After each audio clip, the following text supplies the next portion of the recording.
Hello friends. आज हम यहाँ पर पढ़ने वाले हैं महिला उपन्यासकार एवं उनकी सभी रचनाएं। यानी कि उनकी जो भी उपन्यास इन्होंने लिखे हैं, महिला उपन्यासकारों से प्रश्न खूब पूछे जाते हैं जिन पर सभी बच्चे ध्यान भी कम ही देते हैं, है ना। बाकी उपन्यासकार तो हम पढ़ लेते हैं पुरुषों को, तो यहाँ पर महिलाओं को देखेंगे। उम्मीद है कि आपके लिए काफी यूजफुल रहेगी वीडियो, तो पूरी अवश्य देख लेना, लास्ट तक जरूर देखना। सभी उपन्यासकार यहाँ पर आपकी महिलाएं कंप्लीट हो जाएंगी। तो सबसे पहले नाम आता है शिवानी का।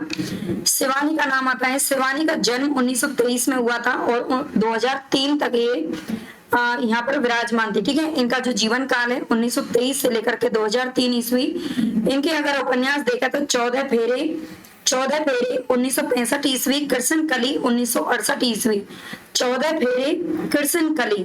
ठीक है, आप ये प्रकाशन वर्ष जो साथ में दे रखा है ये आप कर लेना, मैं केवल आपको उपन्यास बता दे रही हूँ। ठीक है, तो 14 फेरे शिवानी के, सबके 7 फेरे होते हैं, आप जानते हो ना, सबके 7 फेरे होते हैं, लेकिन शिवानी एक ऐसी लड़की है जिनके 14 फेरे हुए हैं ना। ध्यान रखना है, कृष्ण की कली कही जाती है शिवानी जी। भैरवी, आगे नाम आता है भैरवी।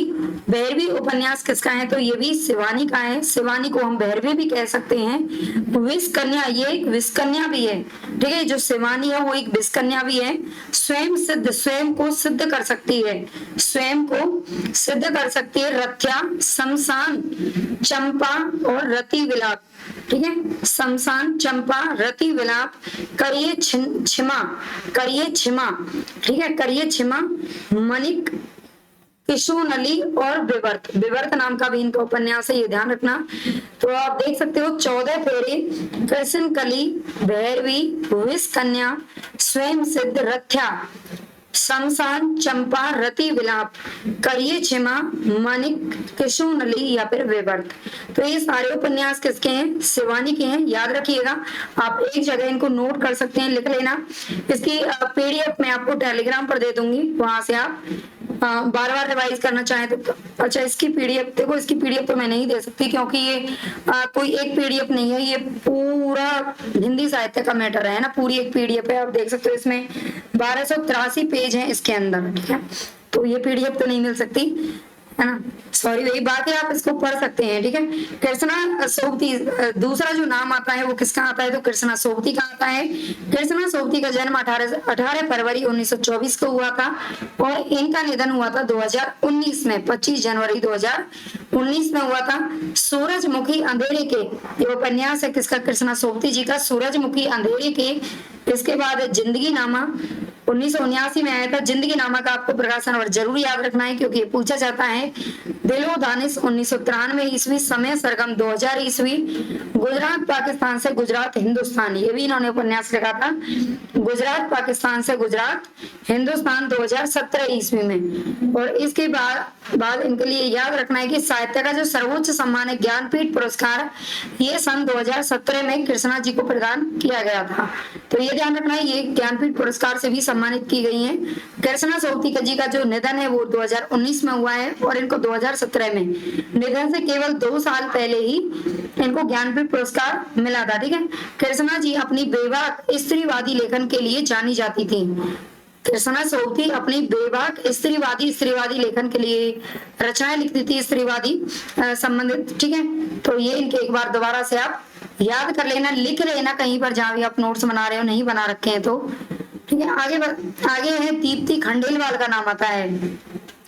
दीप्ति खंडेलवाल का जन्म 1930 में हुआ है और इसके इन्होंने लिखे हैं प्रिया। प्रिया इनका उपन्यास है। दीप्ति और प्रिया दोनों बहुत ही अच्छी फ्रेंड हैं। दीप्ति, प्रिया कोहरे में दोनों घूमती रहती हैं। वह तीसरा, जब उन्हें कोई तीसरा दिख जाता है, किसी की ध्वनियां सुनाई देती हैं, कोहरे में क्या करती हैं, दीप्ति और प्रिया घूम रही होती हैं, कोहरे में उन्हें कोई तीसरा आदमी दिखता है और उन्हें कोई ध्वनि सुनाई देती है तो क्या करती हैं, डर जाती हैं। ठीक है, तो दीप्ति खंडेलवाल के 4 उपन्यास याद रखना। आगे नाम आता है मन्नू भंडारी जी का। मन्नू भंडारी जी का जन्म हुआ था 3 अप्रैल 1931 ईस्वी में और इनका जो उपन्यास है वो है आपका बंटी 1971 ईस्वी में। इसका प्रकाशन वर्ष आपको याद रखना है। और महाभोज आया था 1979 ईस्वी में, इसका भी प्रकाशन वर्ष आपको याद रखना है। आपका बंटी और महाभोज, ये मन्नू भंडारी के दोनों उपन्यास है जो पूछे जाते हैं। आगे नाम आता है उषा प्रियमदा। मन्नू भंडारी जी ने जो वैसे ज्यादातर जो रचनाएं की है वो अपने पति के साथ मिलकर के की थी, है ना। दोनों की एक दूसरे के सहयोग से रचनाएं लिखी गई हैं, लेकिन ये इनके खुद के हैं, वो यहाँ पर बताई गई हैं। उषा प्रियमदा का नाम आता है तो उषा प्रियमदा 24 दिसंबर 1930 ईस्वी में इनका जन्म हुआ था। 24 दिसंबर 1930 में मन्नू भंडारी पैदा हुई थी और उषा भी उसी समय पैदा हुई थी। 55 खंबे लाल दीवारें, 55 खंबे लाल दीवारें 1961 में उषा का है। रुकोगी नहीं राधिका, उषा किससे कहती है, रुकोगी नहीं राधिका अपनी दोस्त से कहती है। शेष यात्रा, शेष यात्रा अब हम दोनों साथ मिलकर के करेंगे। 55 खंबे लाल दीवारें, रुकोगी नहीं राधिका, शेष यात्रा। इसके बाद आता है अंतरवसी 2000 ईस्वी और भया कबीर उदास 2007 ईस्वी में इनका ये उपन्यास आया था। तो उषा प्रियमदा के उपन्यास याद रखना। आगे है राजी सेठ। राजी सेठ के 2 उपन्यास है जो जान पूछे जाते हैं। तत्सम 1983 और निष्कवच 1995 ईस्वी। ठीक है, तत्सम और निष्कवच ये राजी सेठ के उपन्यास हैं। तत्सम काफी बार पूछा गया है, निष्कवच भी पूछा जा सकता है, आप आगे याद रखिए। 1983 तत्सम, 1995 निष्कवच। कांता भारती का नाम आता है। कांता भारती का जन्म देख लेते हैं। 1935 में जन्म हुआ था, 2001 में मृत्यु। और रेत की मछली कांता भारती का उपन्यास है, रेत की मछली, जो कि 1975 में आया था। नेक्स्ट यहाँ पर मंजुल भगत का नाम आता है। मंजुल भगत, मंजुल भगत ये ध्यान रखना है कि ये महिला है, इनका नाम देख करके ऐसा लगता है कि ये जेंट्स हैं, तो ये महिला है। 1936 में इनका जन्म हुआ था, 1998 तक ये बने रहे। अनारो, अनारो इनका उपन्यास है। बेगानी घर में 1978 ईस्वी। खातुल 1983 और तिरछी बौछार 1984। गंजी, मंजुल भगत किस प्रकार की, हम भगत हैं इसलिए क्या हो गई हैं, गंजी हो गई हैं। भगतों को क्या जरूरत है बाल रखने की, है ना, तो भगत क्या हो गई हैं, गंजी हो गई हैं। मंजुल भगत अनारो, अनारो बेगाने घर में, खातुल, तिरछी बौछार और गंजी। ठीक है, तो ये इनके हैं मंजुल भगत जी के। आगे आता है नाम मृदुला गर्ग का, जो कि बहुत ही इंपॉर्टेंट है। मृदुला गर्ग ने लिखा है। मृदुला गर्ग का जन्म हुआ था 1938 ईस्वी में। उसके हिस्से की धूप 1975 ईस्वी। ठीक है, उसके हिस्से की धूप, उसके हिस्से की धूप मैं ही ले लेती हूँ, मृदुला जी ले लेती हैं, है ना, मीठा मीठा बोल करके। 1975 ईस्वी। वंशज 1976, चित कोबरा 1979, अनित्य 1980, मैं और मैं 1984, कट गुलाब 1996 और मिलजुल मन 2009 ईस्वी में इन्होंने लिखा था। तो ये सारे उपन्यास बहुत ही ज्यादा इंपॉर्टेंट है, इनको याद रखना। आगे नाम आता है चंद्रकांता जी का। चंद्रकांता का जन्म हुआ था 1938 ईस्वी में। जिनका यहाँ पर मृत्यु वर्ष नहीं लिखा गया है, ये समझ लीजिए कि अभी भी वो हमारे बीच में जिंदा है ना। अर्थांतर, अर्थांतर अंतिम साक्ष्य 1981 ईस्वी। बाकी सब खैरियत है 1983। ऐलान गली जिंदा है 1984 ईस्वी। अर्थांतर ये चंद्रकांता का है। अंतिम साक्ष्य दोनों 1981 में आए थे, अर्थांतर और अंतिम साक्ष्य। बाकी सब खैरियत है, चंद्रकांता कहती है कि बाकी सब खैरियत है। ऐलान गली जिंदा है 1984 में आया था। इसके बाद आया था यहाँ वितस्ता बहती है, इंपॉर्टेंट है। यहाँ वितस्ता बहती है 1992, अपनी अपनी कोणार्क 1995 और कथा सतीसर और 2001 ईस्वी में प्रकाशित हुआ था। नेक्स्ट नाम आता है ममता कालिया जी का। ममता कालिया का जन्म हुआ था 1940 में। बेघर 1971, नरक दर नरक 1975। प्रेम कहानी ममता कालिया का है। प्रेम कहानी साथी और लड़कियां, इनकी साथी कौन होती है ममता कालिया जी की, केवल लड़कियां होती हैं, है ना। काला रंग रूप देख करके लड़के नहीं आते हैं, लड़कियां। साथी कौन है, लड़कियां हैं। प्रेम कहानी। आगे है नरक दर नरक, नरक दर नरक, बेघर होकर के भटकना पड़ता है किसको, कालिया जी को। एक पत्नी के नोट्स खूब पूछा जाता है उपन्यास। एक पत्नी के नोट्स 1997, दौरे 2000 ईस्वी। अंधेरे का ताला, दुखम सुखम दोनों 2009 ईस्वी में प्रकाशित हुए थे। तो ये ध्यान रखना, ममता कालिया जी के काफी इंपॉर्टेंट है। इसमें से सबसे ज्यादा जो इंपॉर्टेंट है वो एक तो बेघर बहुत पूछा जाता है, ठीक है, बेघर पूछा जाता है काफी बार। और इसके अलावा बेघर के अलावा एक पत्नी के नोट्स, ठीक है, एक पत्नी के नोट्स, दुखम सुखम, ये बहुत बार पूछे गए हैं इसलिए मैं आपको बता रही हूँ। ठीक है, दुखम सुखम, तो ये काफी बार पूछे जाते हैं। नरक दर नरक भी इंपॉर्टेंट है। एक पत्नी के नोट्स आप याद रखना, ये भी पूछा जाता है। ठीक है, बेघर, एक पत्नी के नोट्स, दुखम सुखम, बाकी तो सभी इंपॉर्टेंट है वैसे तो।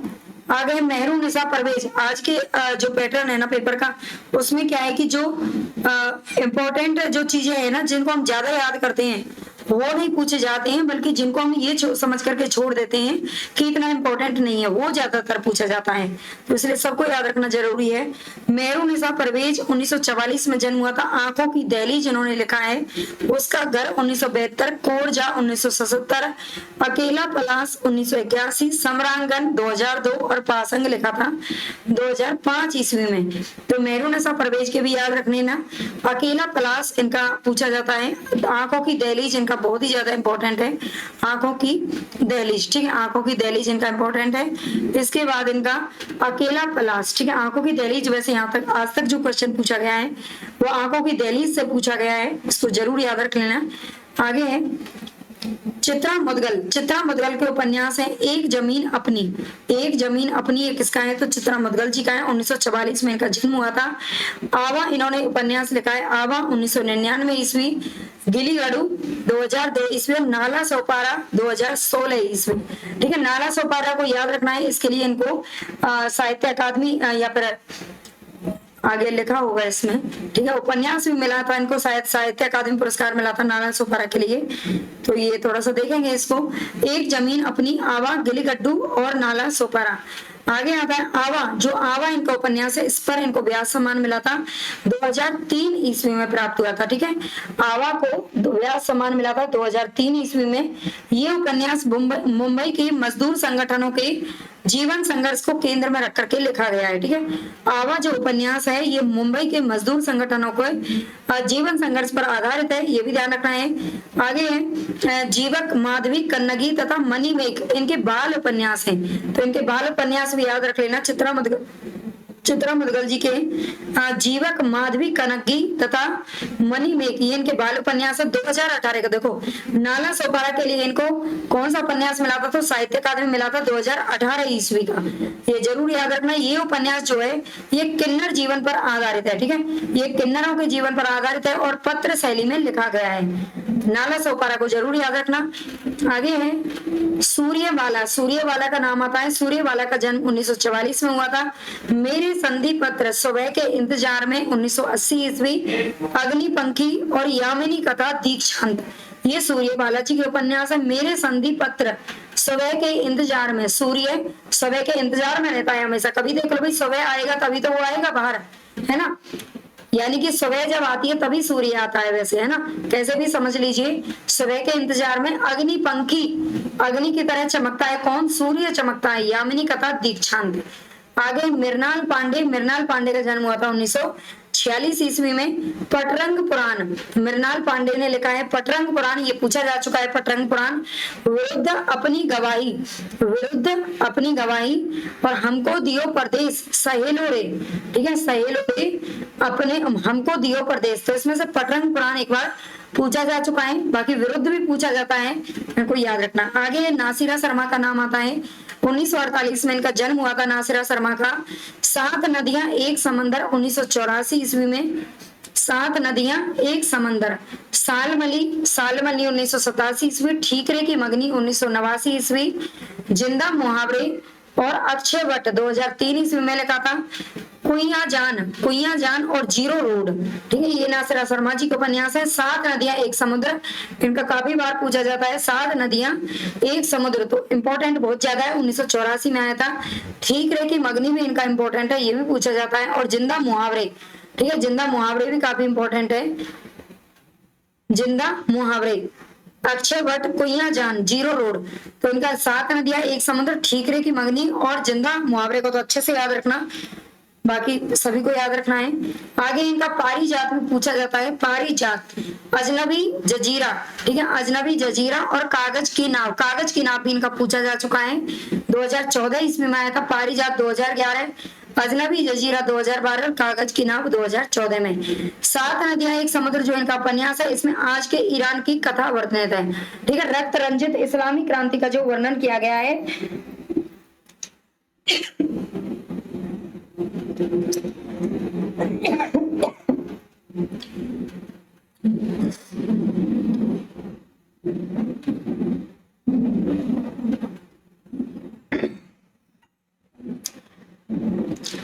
7 नदियां एक समुद्र में आज के ईरान की कथा वर्णित है। ठीक है भाई।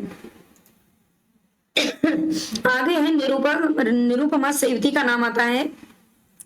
निरुपमा सेवती ने लिखा है पतझड़ की आवाजें, 1976 में लिखा था पतझड़ की आवाजें, बढ़ता हुआ आदमी।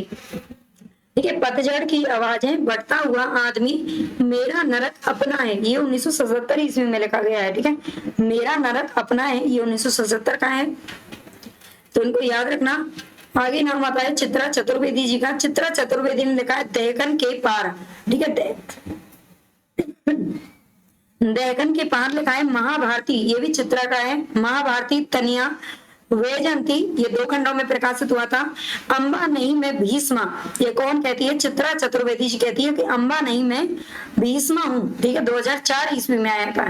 तो इनके देखो प्रकाशन वर्ष आप चाहो तो आप याद कर सकते हो, सक्षम हो तो कर लेना, है ना। 2-4 बार रिपीट करेंगे तो हो जाएंगे, लेकिन इनके प्रकाशन वर्ष इतना इंपॉर्टेंट नहीं है, इनको याद रखना। केवल आप उपन्यास याद कर लीजिए, वो भी आपको काफी है। कृष्ण सोवती जी के 2-3 उपन्यास है, उनको जरूर याद रखना, उनका प्रकाशन वर्ष याद रखना है। मन्नू भंडारी जी के उपन्यास को प्रकाशन वर्ष याद रखना है ना। 2-3 का याद रखना जरूरी है, जो इंपॉर्टेंट है उनको याद कर लेना। पेरवा खेतान का नाम आता है, जो कि बहुत ही इंपॉर्टेंट है।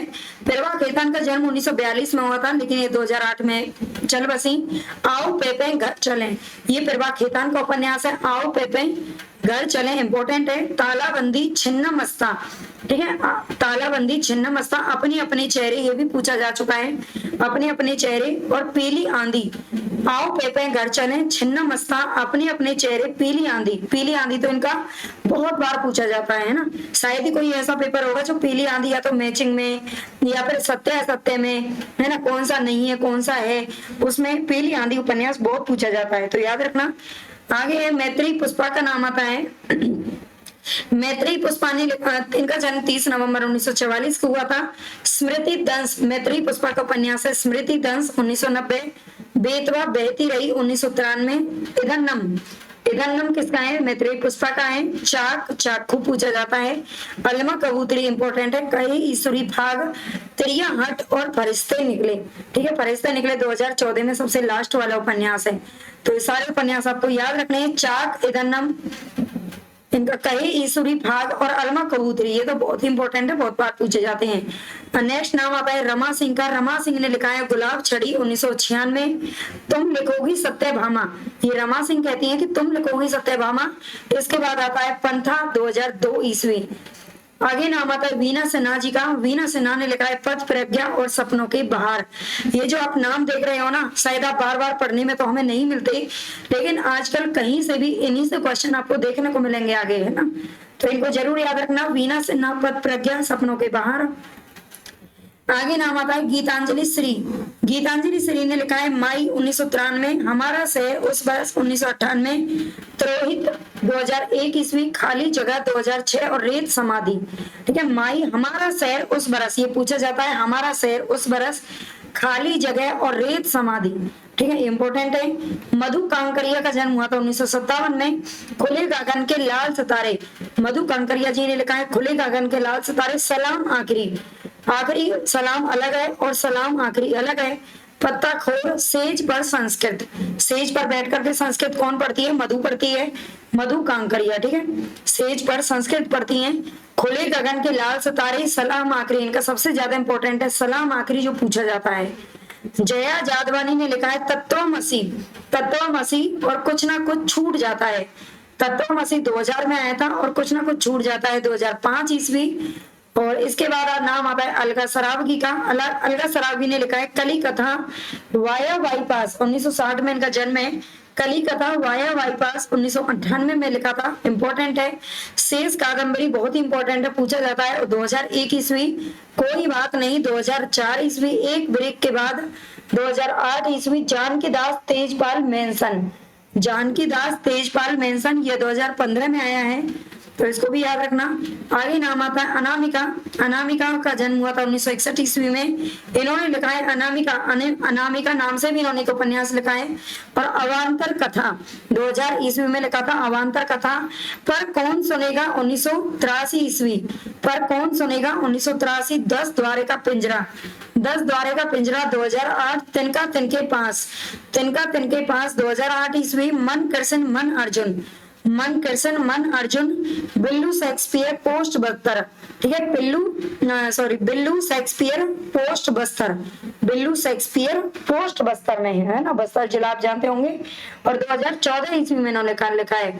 तो अनामिका का याद रखना, 10 द्वारे का पिंजरा, मन कृष्ण मन अर्जुन, तिनका तिनके पास, है ना, पर कौन सुनेगा, इनको भी याद रखना। आगे नाम आता है कृष्णा अग्निहोत्री का। कृष्णा अग्निहोत्री का जन्म हुआ था 1934 ईस्वी में। कुमारिकाएं, कृष्णा अग्निहोत्री ने उपन्यास लिखा है कुमारिकाएं, अभिषेक और नीलोफर, ठीक है, नीलोफर इनका उपन्यास है। अच्छा, यहाँ पर हमारे ये खत्म हो चुका है ना, अभी आगे नहीं है।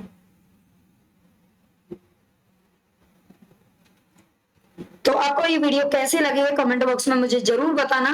अगर अच्छी लगी हो तो प्लीज चैनल को सब्सक्राइब जरूर कर लेना, जो भी भाई बहन नए हैं, और भाई शेयर कर देना, लाइक कर देना, ठीक है, अच्छा लगे।